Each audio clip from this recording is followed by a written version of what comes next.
Welcome back to a very happy edition of Where Hatters Walk. Hope you are well. We've got 3 delirious Luton Town fans this week, fresh back from banishing Bradford. What a result, and one of the most important results of the season so far. Some fans are saying it has made us contenders, and we finally replaced Ross Barkley. This one from Leon, who says, I'm going to whisper it quietly, but Kasey Palmer just maybe the Ross Barkley replacement we've all been looking for. How are you all doing? 20 minutes of Luton Town chat. Great to have your company with us on this week's episode. Also coming up at the end, we are ahead of Valentine's Day asking who was the first ever Luton Town player that you fell in love with, and we're up to the letter O in our A to Z. Great to have you with us, Mark. Was that the best result of the season so far? By far was the best performance, and the result was massive, because if Bradford won, they'd have gone 10 points clear of us. But for me, it was more about the performance than as much as it was about the result. How we played, the pressing, the intensity, the chances we created, the amount of one-on-ones we had. And this was against a decent side, albeit Bradford are a bit struggling away from home. But yeah, this was better, because before was the Stockport. But yeah, this was the best performance, most enjoyable game I've seen this season. Yeah. I keep seeing the word contenders everywhere, Lewis. I don't know if you're back on board with this. Jerry says it's the first time I can see us as contenders after a season's best performance for me. Tempo, momentum, urgency, all there. And Kasey Palmer, he was absolutely bloody everywhere. Do you agree, Lewis? Are you contenders? I'm going to keep saying the same thing, and I've said it all season. Until we start being consistent, and go on a consistent run of form, then I'll start believing. But at the moment, there's a few things we need to tick off. We need to make sure that we can replicate these home performances away from home, which we're not doing at the moment. Our next 6 league games, 4 of them are away from home. So the perfect time to do it is to do it now. And then, beat teams that play in a low block, because we still struggle against teams that put 11 players behind the ball. And also beat the teams that are also trying to compete for a playoff position. We've got Reading, we've got Wycombe, we've got Cardiff coming up. So those are the games where you've kind of got to try and get as many points as possible, especially against teams you're competing with. So, if we can do those 3 things, then, I'll start believing. But the game against Bradford, honestly, was the best home performance we've seen. If you take the Derby wins against Watford out of it, probably Brighton at home in the Premier League when we beat them 4-0 was probably the last best home performance. So to do that against Bradford was really good on the weekend. Super. And Kasey Palmer is getting lots of plaudits. Kevin, we'll talk about another player in a minute who's getting some good headlines. But yeah, that poster that says he found the new Ross Barkley is maybe a little bit over the top, isn't it? But do they have a point? Isn't that like most Luton fans? One great performance and it's Ross Barkley. Two performances down the line, he's the worst signings we ever had. So that's pretty much us for the last 3 years. However, I think Mark and Lewis said it beautifully as well as Jerry on his tweet. So much more desire, so much better structure, intensity. I do believe we shouldn't overlook the defensive errors. We still allowed them to probably have 2 or 3 opportunities they should have put away, which they haven't done, which we do need to look at. But so much more entertaining to watch. And I think that's better than anything else, is the entertainment and the desire and the tempo. So let's wait before we give Kasey all the plaudits, just for him to disappoint us in a couple of games' time. Okay. You've been here before, haven't you, Kevin? That's the thing. This is from a Bradford fan, Mark, who said, I thought Luton looked very good yesterday. On that showing, you're going to be a top 2 team, especially going forward. You have a favourable run in, and I think you will make top 6.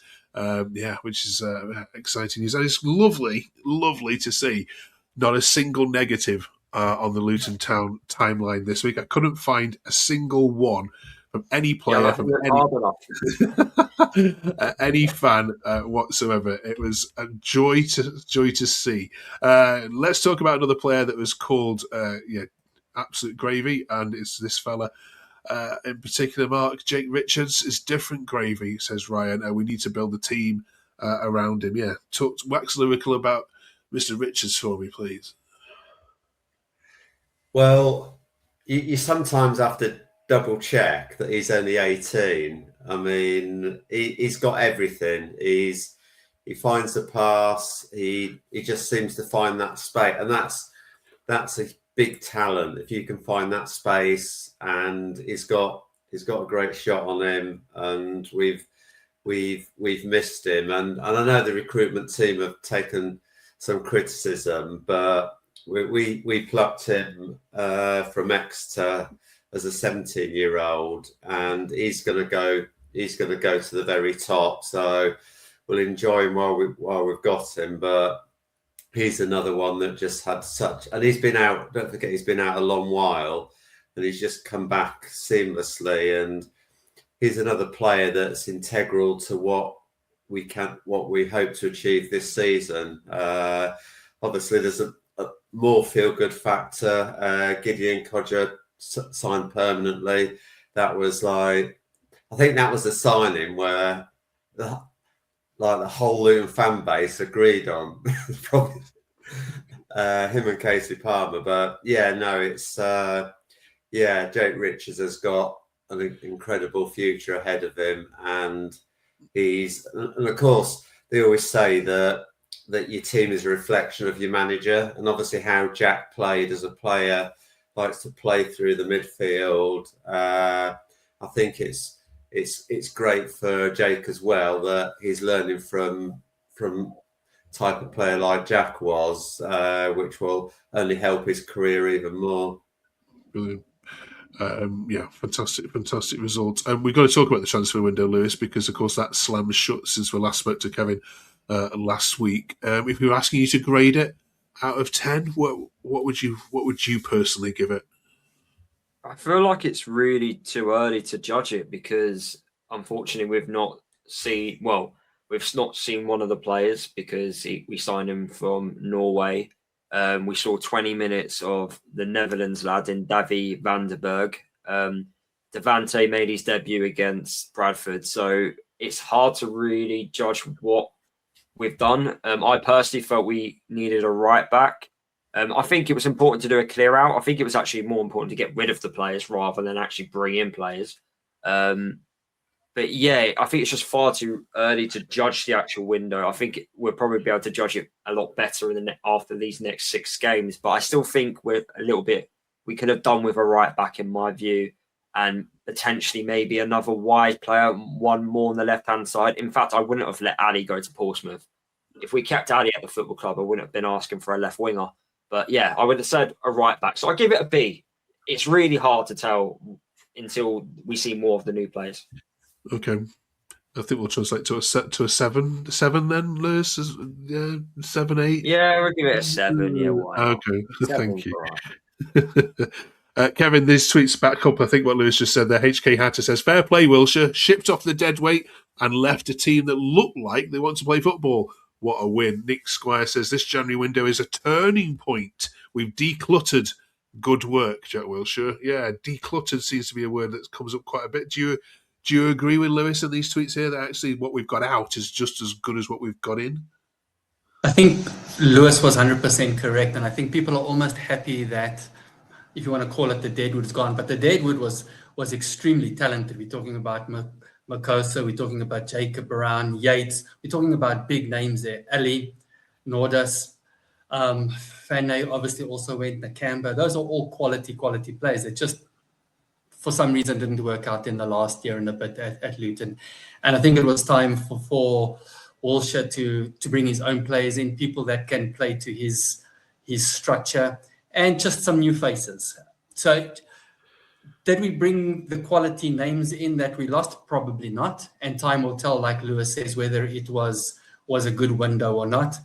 But we can only work with what we've got at the moment. And Saturday's performance was totally different to what we've seen in the last 6 months. So, well, probably from the beginning of the season anyway. So it looks positive at this point. But like I said, we've spoken for 2 years on this podcast. When we win, we're high. Couple of games later, we're all down there. So let's give it time, like Lewis says. But I do think it's something positive, and I do think that we are going to be competitive going forward now. Okay, well, I'm going to ride high because it's delightful. I did look. I know you said I didn't look hard enough, but there was no neg. I couldn't find a single person unhappy with that result. It was incredible. Even the Bradford fans were saying how good you were. Right then, Mark, but you're going to run into a bit of a brick wall called Cardiff City, though, this weekend. It's just unfortunate timing, this fixture, do you think, given how the feel good around the club? You're going to run into the potential league champions now?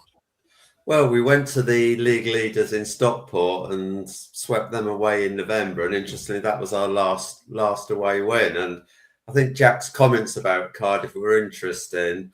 He says they're not better than us; they're just more consistent than us, which is quite a statement. So I actually think that in terms of our away form, yes, it would be nice to get a result on Saturday, but I think the following 3 away games are teams in the relegation zones.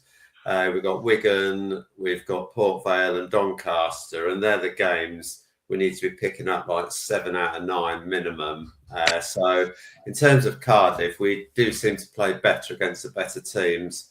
So as with every away game, you take a point and you snap your hand off, but I think it will be a good benchmark in terms of the newfound confidence, the slimline, the squad that's changed with players going out and the ones we've got in. So yeah, it's not a free hit because we need to start picking up points away. But I think it's more about the performance. If we put the performance in and players win their duels, then there's no reason why we can't get a result. But they're top of the league for a reason. They are the best team. They are the most consistent.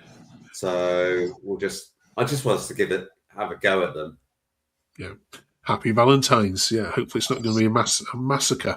We'll, of course, bring you that next week. Luton have also been in the news, of course, this week, as you know, because Ian Holloway's had his say on the fallout from that Swindon debacle. Lewis, your quick take on this was, I mean, it's not Luton's fault, but there are some fans saying, well, Plymouth should just get a bye and you shouldn't be put back in. Well, firstly about Holloway, I think he needs to go to a specialist as soon as possible, because if I was a fan and he was the manager of my football club, I'd be very, concerned about certain football decisions being made from now to the end of the season. But the way I look at this, and you know what, over the years, Luton, we've been punished for other teams breaking rules. We never got European football when we won, the League Cup in 1988. And, I think sometimes, decisions go for and against you. Other teams benefited when we got point deductions when our previous owners broke the rules. And it's now time for us to benefit from this football decision. Okay, I understand it. Plymouth, yeah, they could feel hard done by. They could get a bye. But you know what? Swindon broke the rules. We didn't break the rules. Happy days. We're going to be the first team to win a cup competition after losing twice in it. I love it, and it will go down as one of those things in the Guinness World Record. Well, no, in the record books, and go, yeah, which team won the cup after 2 losses? Yeah, that could be us. Brilliant. Yeah, pub quiz question. Yeah. Any disagreements, Mark, Kevin, on that before we move on? No, I mean, no, not at all. Okay. Mark, go for it. I was quite fortunate because on the game I was in hospitality, literally within touching distance of Holloway, so it was quite an entertaining evening. But yeah, Lewis is right. We didn't break the rules. I suppose there is the question: should we be back in, or should Plymouth get a bye? Because but they broke the rules twice. The Holloway's argument was like, oh, it's all on an app that tells you whether a player's available or not. Yeah, end of the day, Swindon definitely don't deserve to go through, and now we need to make the most of it because we'd all love a day out at Wembley again. Yeah, absolutely. Here to all of that. Brilliant. Right then, it is Valentine's Day, as we mentioned, so we're asking you this week, which player, when you were growing up as a Luton Town fan, did you first fall in love with? Who was on your bedroom wall? Who was your first name on your shirt when shirt printing was a thing.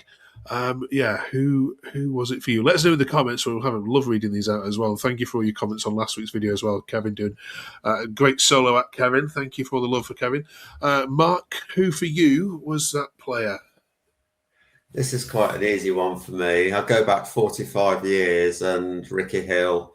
He was the player that made me fall in love with football, with Luton Town. He was just so graceful, so elegant. And he came into the team when he was 17, and just like 10 years plus, and great memories of Ricky Hill. He was, it has to be Ricky Hill for me. I just remember standing on the terrace and just like thinking, wow, what a player. Okay. Kevin, who did you fall in love with first? Mine wasn't 45 years ago. I decided to go back 22 years, and it's actually a player that is maybe a bit obscure for your viewers. I was at his first game at Kenilworth Road. I was at his final game as well. Enoch Shawani from Nigeria, who came to Luton, very rough around the edges, tall guy, 6'5". He came there, he didn't even get a wage or anything. We only paid for his expenses. Nigerian, he came there, he was excellent some games, awful other games, but he was full of heart. And that, I believed, especially witnessing it for the first time, was pure Luton at that time, between 2003 and 2006. And I just think, it was excellent to see a player like that who's passionate about a game without even getting wages. Great. Lewis, what about yourself? I have two. I always love a goal scorer. So Andre Gray was the first one I fell in love with because the goals he scored throughout the non-league days. But the only player that I've ever had on the back of my shirt is Paddy Ruddock, and he's a club legend. You know what he achieved at the club. We've already spoken about him over the weeks of this podcast about how much of a legend he is, and rightfully so. The promotions, the appearances, his character in and around the dressing room. He was such an important player. Even when he wasn't in the starting 11, you would notice him not there. Yeah, okay, towards the latter stages, his technical ability, it was impacted a bit, but I love him. Cool. And he always scored bangers. Yeah. Three good ones there. What about yours? Let us know in the comments who made you fall in love with this club, or can you think of a time that a player has broken your heart? Has there ever been a lone player that has just completely snapped your heartstrings because you thought they were going to stay? Let us know. We'll read some of these out next week. Finally this week then, A to Z has rolled on to O. Oh dear. Are we going to be stuck this week or not? Anyone got anything good? Anything relevant? You can have overhead kicks, don't forget, if there is a good one. So I'll do overhead kick. Okay. Andre Gray scored on his debut with an overhead kick, as we've spoken about him. So I do that one. And then you've got two promotion winners in Fred Onyedinma and Gabe Osho. I think they deserve a shout out. Yeah, good shouts. Anything else? I'll go for Scotty Oakes for the hat trick against West Ham in the quarterfinals of the FA Cup. And he's got a famous dad that was in Shawaddy. Now I am showing my age. That is definitely, you can have people in the comments going, who? Kevin, anything else? I'll just mention the two latest ones, probably Ogbeni, which played quite a big role in a promotion, and obviously Odoffin as well, who's currently in. And then one for Mark out of the 1963s, and someone actually spoke to me about this. There is obviously John O'Rourke as well, who was obviously a prolific finisher, one of the best forwards as well. So I know we always like to go back, and there's a lot of viewers who like to go back as well into the 60s and 70s. Yeah, I'm not that old. Right, how do we pick out a winner here then, please? Go on, Kevin. You pick one that you've heard that you think deserves all to go into O.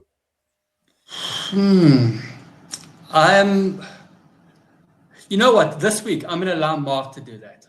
Mark can choose the winner. I chose the one last week, so let. Oh, you were here for N, That'll only be fair.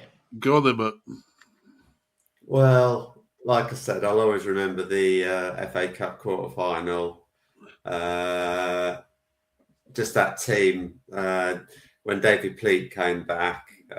So I love Gabe Osho. So yeah, Osho between probably Scotty Oakes or Gabe Osho. Okay. Should we go Scotty Oakes then for his famous dad? Yeah. Right, Scotty Oakes is in our A to Z of Luton, but who gets in for the letter P? Join us next week for that discussion. And P stands for penalties. We're talking penalties next week. What's been the most important penalty that you have watched live for Luton Town? Which is the most nerve-wracking penalty that you have sat behind? And who is the best ever penalty taker for Luton? We'll get into that debate next week as well. Join us for that. We'll also review the Cardiff game as well. And yeah, lots more chat as well. Brilliant to have your company this week. Thank you for the great community we're building here. Absolutely love to have your comments, and we read every single one of them. I know many podcasts don't. I know Lewis certainly does read every comment on his channel, but many don't. They ignore you, but we don't. Please comment. We love reading them midweek on our lunch breaks. So thank you very much. Thanks, Mark. Thank Lewis. Thank you, Kevin. We'll see you all next week.